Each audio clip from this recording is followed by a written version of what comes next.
एक राजा बहुत दिनों से पुत्र की प्राप्ति के लिए आशा लगाए बैठा था, लेकिन पुत्र नहीं हुआ। उसके सलाहकारों ने तांत्रिकों से सहयोग लेने को कहा।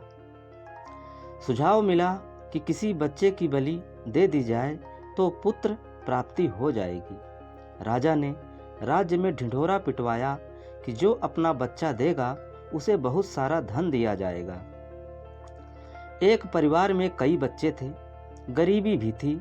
एक ऐसा बच्चा भी था जो ईश्वर पर आस्था रखता था तथा संतों के सत्संग में अधिक समय देता था। परिवार को लगा कि इसे राजा को दे दिया जाए, क्योंकि ये कुछ काम भी नहीं करता है, हमारे किसी काम का भी नहीं है। इसे देने पर राजा प्रसन्न होकर बहुत सारा धन देगा। ऐसा ही किया गया। बच्चा राजा को दे दिया गया। राजा के तांत्रिकों द्वारा बच्चे की बलि की तैयारी हो गई। राजा को भी बुलाया गया। बच्चे से पूछा गया कि तुम्हारी आखिरी इच्छा क्या है। बच्चे ने कहा कि मेरे लिए रेत मंगा दिया जाए। रेत आ गया। बच्चे ने रेत से 4 ढेर बनाए। एक एक करके 3 रेत के ढेरों को तोड़ दिया और चौथे के सामने हाथ जोड़कर बैठ गया। उसने कहा कि अब जो करना है करें। यह सब देखकर तांत्रिक डर गए। उन्होंने पूछा कि ये तुमने क्या किया है, पहले यह बताओ।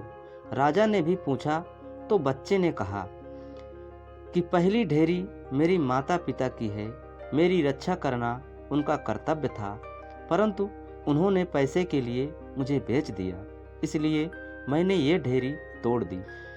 दूसरी मेरे सगे संबंधियों की थी, उन्होंने भी मेरे माता पिता को नहीं समझाया।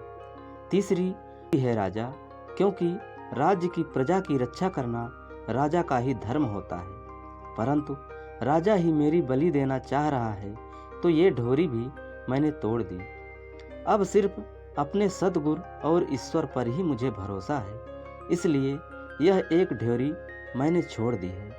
राजा ने सोचा कि पता नहीं बच्चे की बलि देने के बाद भी पुत्र प्राप्त हो या ना हो, तो क्यों ना इस बच्चे को ही अपना पुत्र बना ले। इतना समझदार और ईश्वर भक्त बच्चा है, इससे अच्छा बच्चा कहाँ मिलेगा। राजा ने उस बच्चे को अपना पुत्र बना लिया और राजकुमार घोषित कर दिया। जो ईश्वर और सद्गुरु पर विश्वास रखते हैं, उनका बाल भी बांका नहीं होता।